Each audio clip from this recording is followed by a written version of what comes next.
नमस्कार, आप सभी का स्वागत है। हमारा चैप्टर चल रहा है अल्कोहल, फिनॉल और ईथर। और आज इस चैप्टर में हम पढ़ेंगे अल्कोहल और फिनॉल की रासायनिक अभिक्रियाएं। कई इंपॉर्टेंट अभिक्रियाएं हम पढ़ेंगे।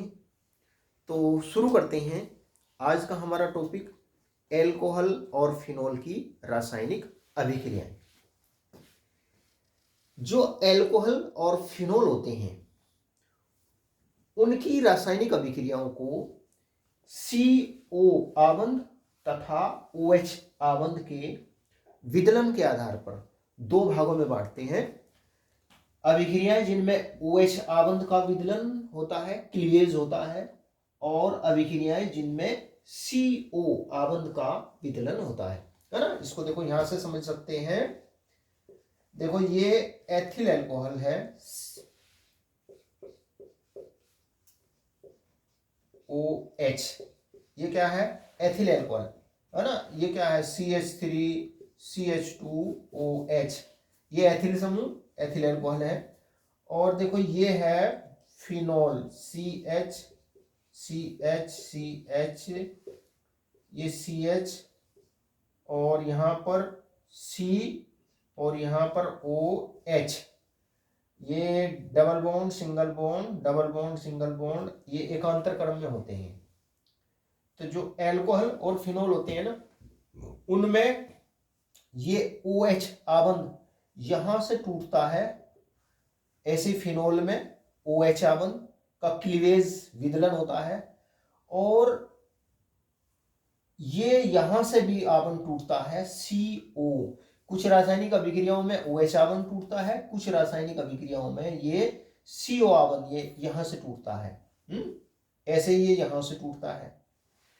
तो CO तथा OH आबंध के विदलन के आधार पर अल्कोहलों और फिनॉल की रासायनिक अभिक्रियाओं को दो वर्गों में बांटते हैं। पहले देखते हैं अभिक्रियाएं जिनमें OH आबंध का विदलन होता है, और दूसरे वाली कौन सी होती है? जिनमें CO आबंध का विदलन होता है। तो पहले इस प्रकार की अभिक्रियाएं देखते हैं जिनमें OH आबंध टूटता है। पहली अभिक्रिया धातुओं के साथ अभिक्रिया। धातुओं के साथ अभिक्रिया।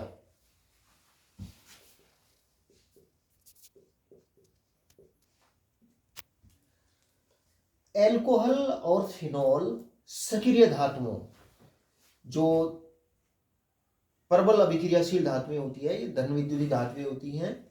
सोडियम, पोटेशियम, मैग्नीशियम, एल्यूमिनियम, इनके साथ में अभिक्रिया करके संगत एल्कोक्साइड या फिनोक्साइड एवं हाइड्रोजन देती है। अल्कोहल और फिनॉल ये सक्रिय धातुओं के साथ में अभिक्रिया करके क्या बनाते हैं? एल्कोक्साइड, फिनोक्साइड और हाइड्रोजन बनाते हैं। जैसे ये देखिए ROH।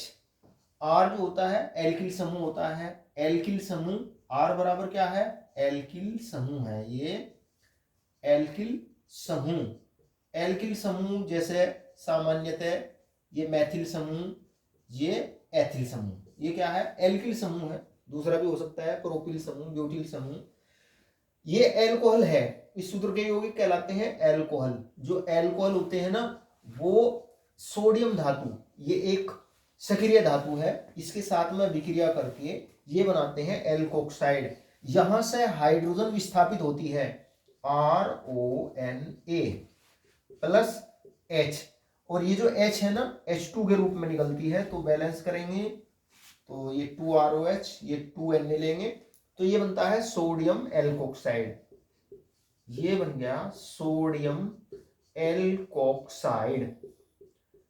सोडियम एल्कोक्साइड और हाइड्रोजन बनती है।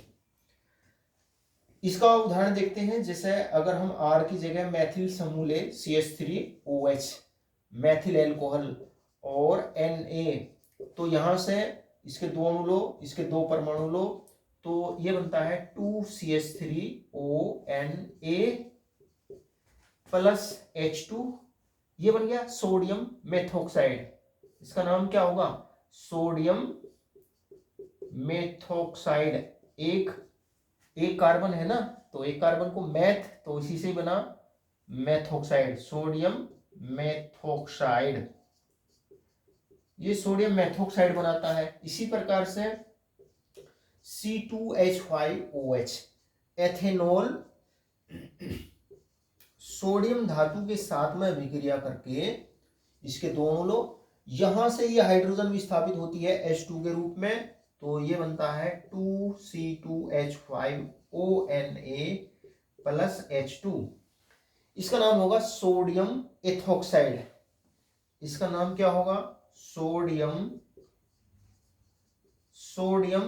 एथॉक्साइड। ये सोडियम एथॉक्साइड बनाता है। और ये जो अभिक्रिया है ना, इनके द्वारा प्रयोगशाला में OH कार्बनिक यौगिकों में OH समूह की पहचान की जाती है। जो एल्कोहल होते हैं ना, एल्कोहलिक OH समूह की पहचान की जाती है। जो एल्कोहल होते हैं ना, जब उनमें हाइड्रोजन सोडियम धातु मिलाते हैं ना, तो हाइड्रोजन बुलबुलों के रूप में निकलती है।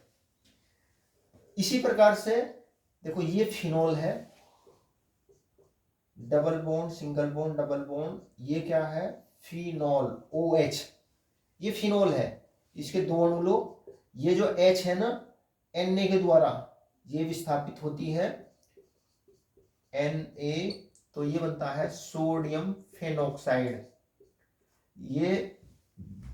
ये फिनोल, और यहां क्या हो जाएगा? ONA, इसके दोनों लोग और H2, तो ये क्या बन गया? Sodium phenoxide.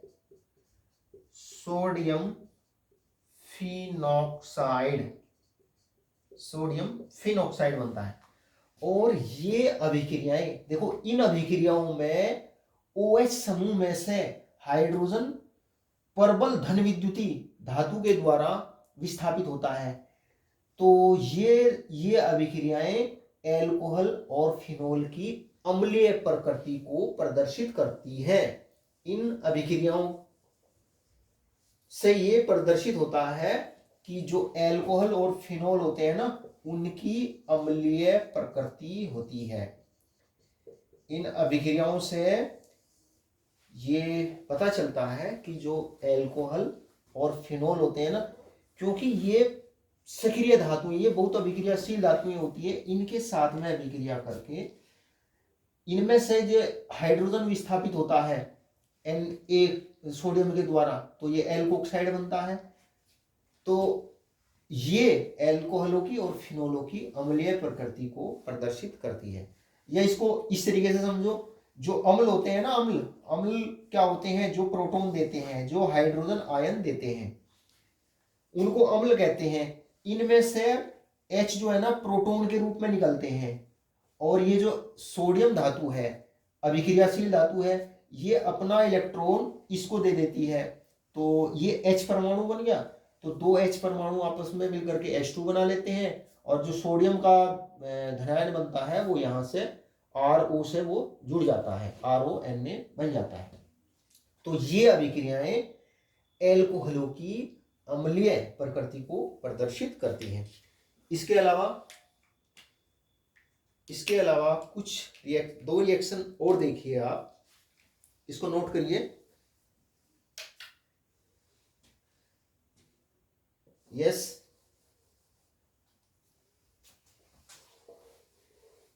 तो जो एल्कोहल और फिनोल होते हैं, ये अभिक्रियाशील धातुओं, सक्रिय धातुओं के साथ में अभिक्रिया करके बनाते हैं एल्कोक्साइड।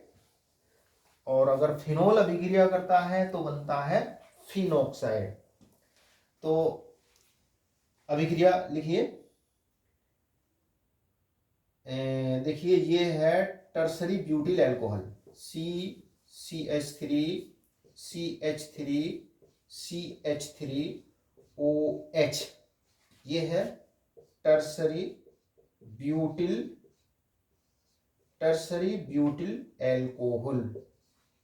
अल्कोहल। जब इसकी अभिक्रिया एल्यूमिनियम के साथ में कराई जाती है, एल्यूमिनियम के साथ में कराई जाती है। इसके 6 अणु लेते हैं बैलेंस करने के लिए, इसका 2 परमाणु लेते हैं, तो ये बनता है CH3 CH3O, और इसकी 3 यूनिटें एक Al के साथ में जुड़ती है, और कुल मिलाकर के ये 2 अणु बनते हैं इसके, 3 दूनी 6, 2 अणु बनेंगे, और प्लस 3H2, तो ये बनता है tertiary aluminium tertiary butoxide, aluminium tertiary butoxide. देखो, अगर धातु एल्कोहल में से हाइड्रोजन को विस्थापित कर रही है तो ये एल्कोहल की अम्लीय प्रकृति को प्रदर्शित करती है, ये अभिक्रिया। इसी प्रकार से देखो, जो फिनोल होता है ना, फिनोल को C6H5OH के द्वारा भी प्रदर्शित करते हैं, है ना, ये फिनोल है, ये क्या है, फिनोल। और या इसको बेंजीन रिंग में OH समूह लगाकर भी प्रदर्शित करते हैं। ये बेंजीन रिंग, एक H की जगह OH लगा दीजिए, ये क्या है, फिनोल। जो फिनोल होता है ना, फिनोल NaOH विलयन के साथ में अभिक्रिया करके ये बनाता है, देखो OH, और यहां से ये OH आवन टूटता है तो ये HOH पानी बनता है, और ये बनता है सोडियम फिनोक्साइड। ये क्या बनता है, ONA प्लस H2। बैलेंस करेंगे, इसके 2 अणु लेंगे, इसके भी 2 अणु लेंगे, तो सोडियम फिनोक्साइड के 2 अणु बनते हैं। तो ये अभिक्रियाएं एल्कोहलों और फिनोलों की अम्लीय प्रकृति को प्रदर्शित करती है। नोट करिए इसको। यस, अब अगली अभिक्रिया देखते हैं, एस्टरीकरण। एस्टरीकरण किसे कहते हैं, एल्कोहल और फिनोल कार्बोक्सिलिक अम्लों, अम्ल क्लोराइडों एवं अम्ल एनहाइड्राइडों के साथ अभिक्रिया करके एस्टर बनाते हैं। और अभिक्रिया में एस्टर बनने की जो अभिक्रिया होती है, किसी अभिक्रिया में एस्टर बनना कहलाता है एस्टरीकरण। देखिए, इसको इस प्रकार से प्रदर्शित करते हैं, RCOOH। इस सूत्र के यौगिक क्या कहलाते हैं, कार्बोक्सिलिक अम्ल। कार्बोक्सिलिक अम्लों की अभिक्रिया जब एल्कोहलों या फिनोल के साथ में कराते हैं, है ना, AR या R-OH, इसको एल्कोहल और फिनोल को एक साथ लिख दिया।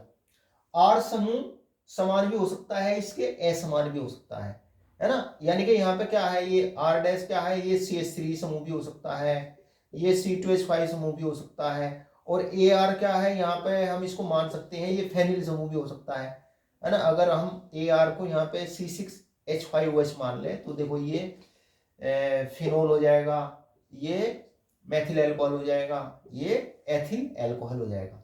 तो ये एल्कोहल है या ये फिनोल है। तो जो कार्बोक्सिलिक अम्ल होते हैं ना, वो एल्कोहलों के साथ में और फिनोल के साथ में अभिक्रिया करते हैं और एस्टर बनाते हैं। देखो किस प्रकार से, इसका OH, और ये जो OH आवन टूटता है, इसका H, ये पानी बनाते हैं। ये क्या बनाते हैं, ये तो पानी बनाते हैं, और ये बनता है RCOOAR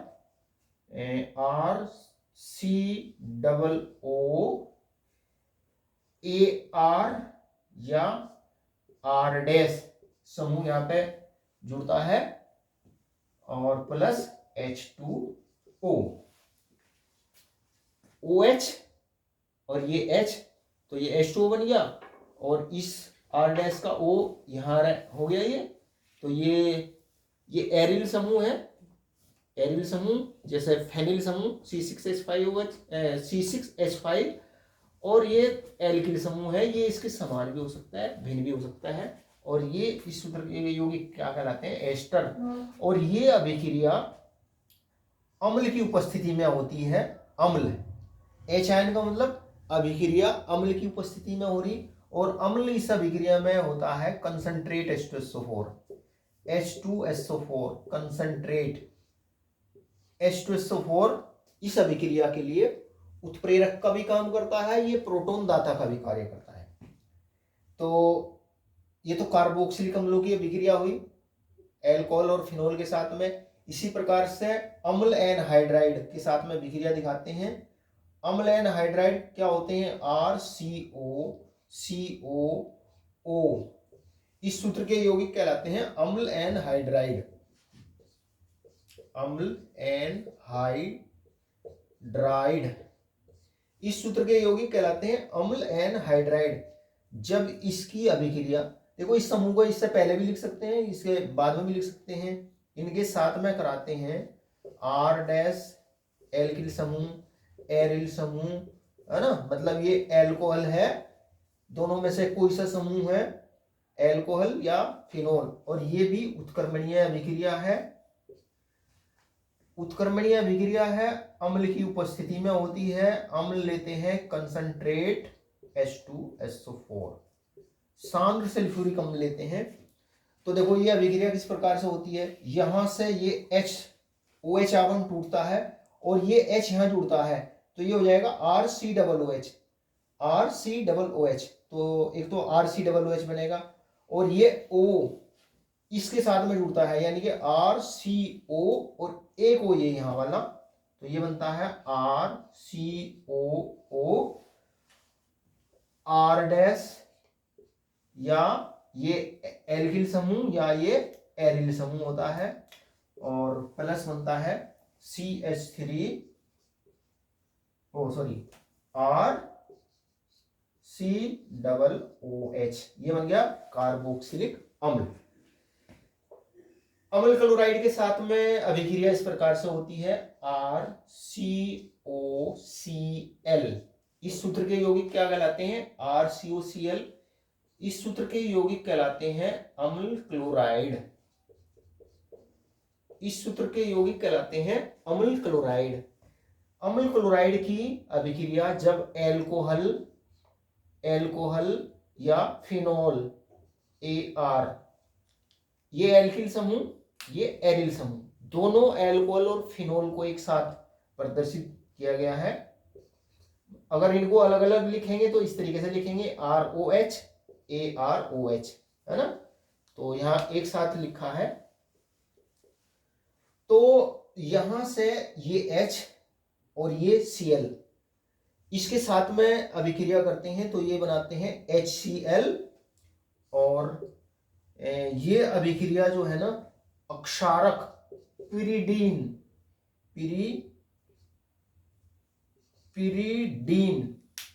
की उपस्थिति में होती है, पिरीडीन की उपस्थिति में होती है।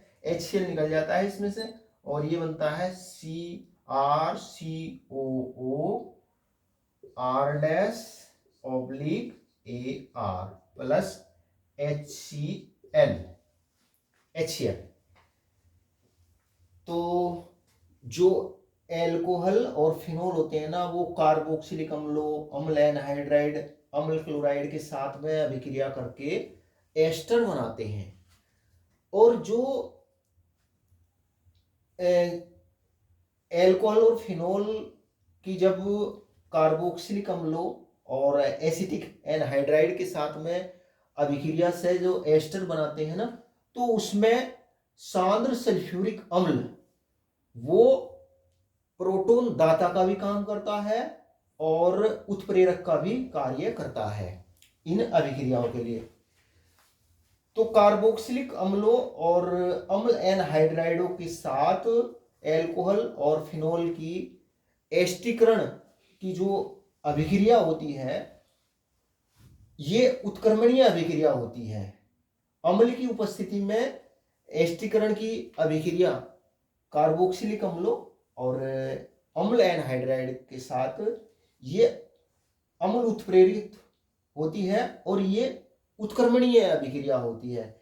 तो अभिक्रिया में से उत्क्रमणीय अभिक्रिया का मतलब ये दोनों ओर अभिक्रिया होती है, इनसे ये बनता है और इनकी कुछ मात्रा वापस इन अभिकारकों में परिवर्तित होती रहती है।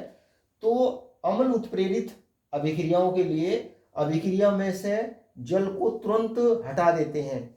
तुरंत हटा देने से यह अभिक्रिया फिर विपरीत दिशा में नहीं हो पाती और अभिक्रिया लगातार अग्र दिशा में होती रहती है। ऐसे इसमें होता है। और एसिटिल क्लोराइड के साथ में अभिक्रिया अक्षारक जैसे प्रीडीन की उपस्थिति में संपन्न कराई जाती है, क्योंकि प्रीडीन जो होता है ना, ये अक्षारक होता है, ये HCl को उदासीन कर देता है। HCl को उदासीन कर देता है, तो जिससे एक प्रकार से ये भी उत्क्रमणीय अभिक्रिया होती है। ये भी उत्क्रमणीय अभिक्रिया होती है। जो प्रीडीन होता है ना, ये इस अभिक्रिया में जो HCl बनता है वो उसको उदासीन कर देता है। तो HCl अगर अभिक्रिया में से वो HCl हट जाता है, क्योंकि विपरीत अभिक्रिया के लिए इन दोनों से वापस ये बनते हैं ना, अगर इसको नहीं हटाएंगे तो विपरीत अभिक्रिया भी होती रहेगी। तो HCl प्रीडीन के द्वारा वो उदासीन होता है, जिससे साम्य अग्र दिशा में विस्थापित होता है, यानी कि अग्र अभिक्रिया होती रहती है। तो इस प्रकार से जो एल्कोहल फिनोल कार्बोक्सिलिक अम्ल होते हैं वो कार्बोक्सिलिक अम्लों, अम्ल एनहाइड्राइडो, अम्ल क्लोराइडो के साथ में अभिक्रिया करके एस्टर बनाते हैं। अच्छा, अब इनके उदाहरण देखते हैं। कार्बोक्सिलिक अम्ल और ये अम्ल एनहाइड्राइड और ये अम्ल क्लोराइड, कुछ उदाहरण देखते हैं। इनको उतारिए। पहले एसिटिक अम्ल के साथ कार्बोक्सिलिक अम्ल लेते हैं। एसिटिक अम्ल CH3COOH, एसिटिक अम्ल की अभिक्रिया। एल्कोहल मान लीजिए हमने ले लिया C2H5OH, अभिक्रिया होती है ये अम्ल की उपस्थिति में, कंसंट्रेट H2SO4 की उपस्थिति में। तो यहाँ से OH और ये OH आवन टूटता है, तो ये बनता है CH3COO C2H5 plus H2O, OH H2O। इसी प्रकार से अगर हम अम्ल एनहाइड्राइड ले CH3COOO, इसका नाम है एसिटिक एनहाइड्राइड। एसिटिक एनहाइड्राइड, ये एसिटिक एनहाइड्राइड है। इसकी अभिक्रिया जब कराते हैं एथेनॉल C2H5OH के साथ में, और अभिक्रिया में सांद्र सल्फ्यूरिक अम्ल कंसंट्रेट H2SO4 उत्प्रेरक का कार्य करता है। तो देखो ये ये OH आवन टूटता है, H यहाँ जुड़ जाता है, तो ये तो CH3COOH अणु बन जाएगा, और ये OC2H5 यहाँ पर जुड़ जाता है, तो यौगिक ये बनता है CH3COO C2H5 प्लस CH3COOH। तो ये एथिल एसीटेट है। देखो ये एथिल समूह, ये एसीटेट समूह, तो ये एथिल एसीटेट बनता है। अच्छा, इसी प्रकार से CH3COCl, ये एसिटिल क्लोराइड है।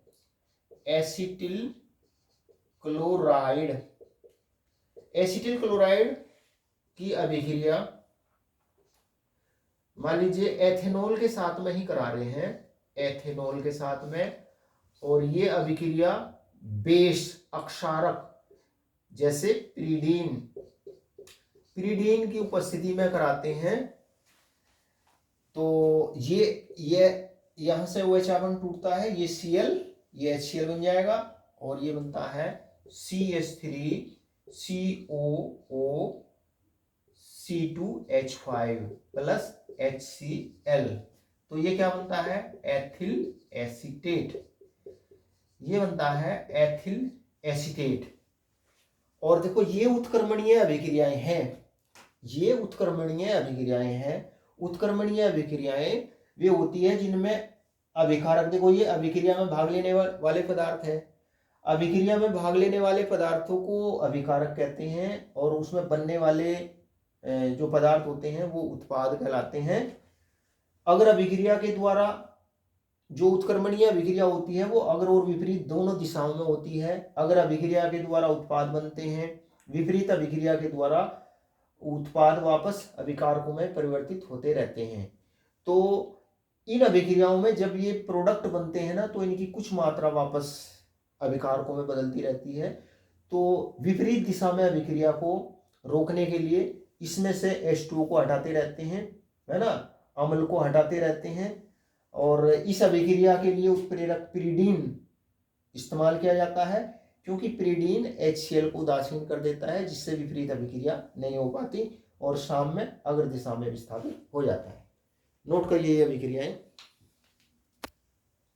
एल्कोहल एवं फिनोल में एसिटिल समूह का प्रवेश एसिटिलन कहलाता है। एल्कोहल एवं फिनोल में एसिटिल समूह का जो प्रवेश होता है उसे एसिटिलन कहते हैं। सैलिसिलिक अम्ल के एसिटिलन से एस्पिरिन, ये एक इंपोर्टेंट बहुत महत्वपूर्ण औषधि है, एस्पिरिन प्राप्त होती है। अच्छा देखो, अभी मैंने आपको बताया था CH3COCl, ये क्या है, एसिटिल क्लोराइड।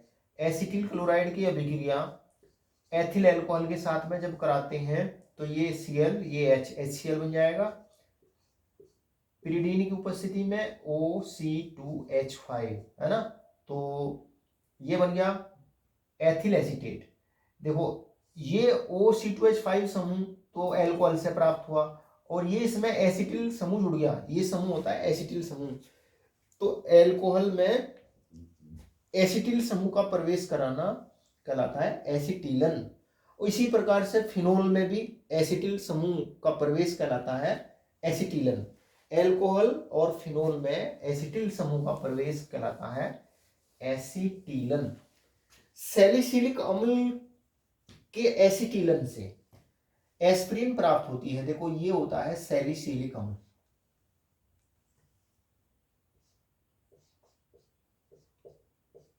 इसमें ये COOH OH, ये होता है सैलिसिलिक अम्ल लिखा हुआ है, सैलिसिलिक अम्ल। सैलिसिलिक अम्ल की अभिक्रिया जब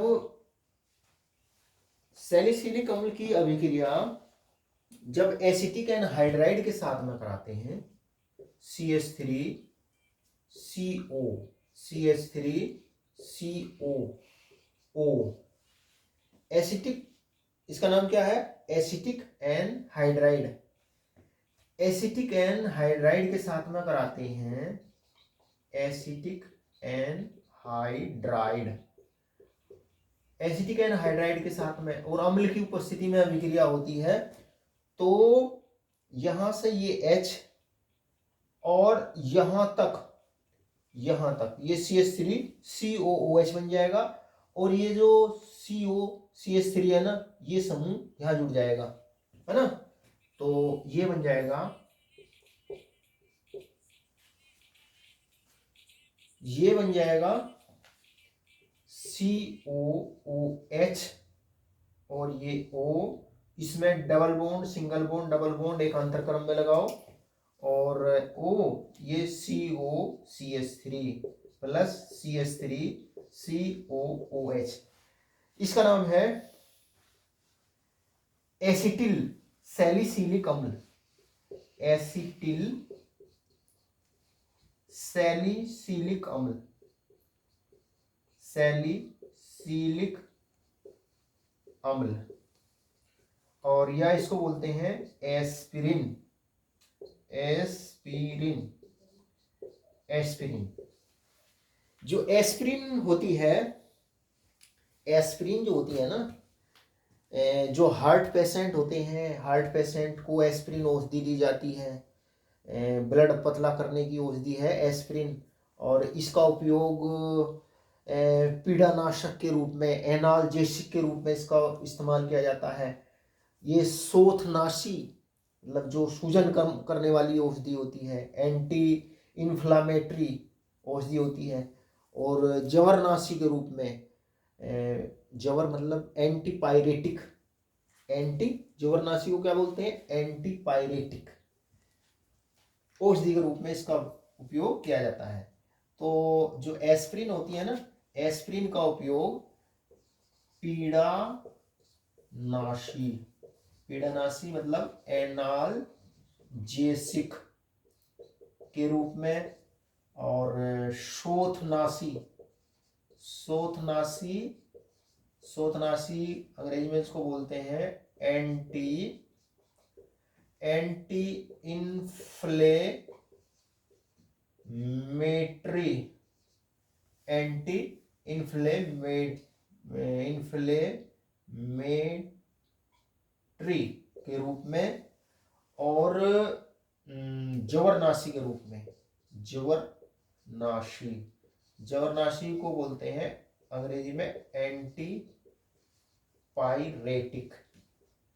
औषधि के रूप में इसका उपयोग किया जाता है। तो समीकरण उतारिए ये।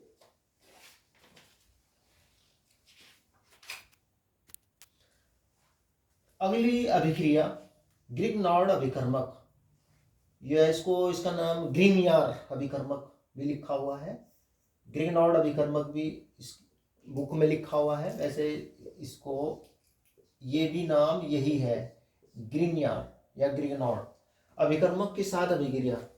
देखो ग्रिग्नार्ड अभिकर्मक के साथ में अभिक्रिया करके जो एल्कोहल होते हैं ना, वो एल्केन बनाते हैं। ये क्या बनाते हैं, एल्केन, संतृप्त हाइड्रोकार्बन बनाते हैं।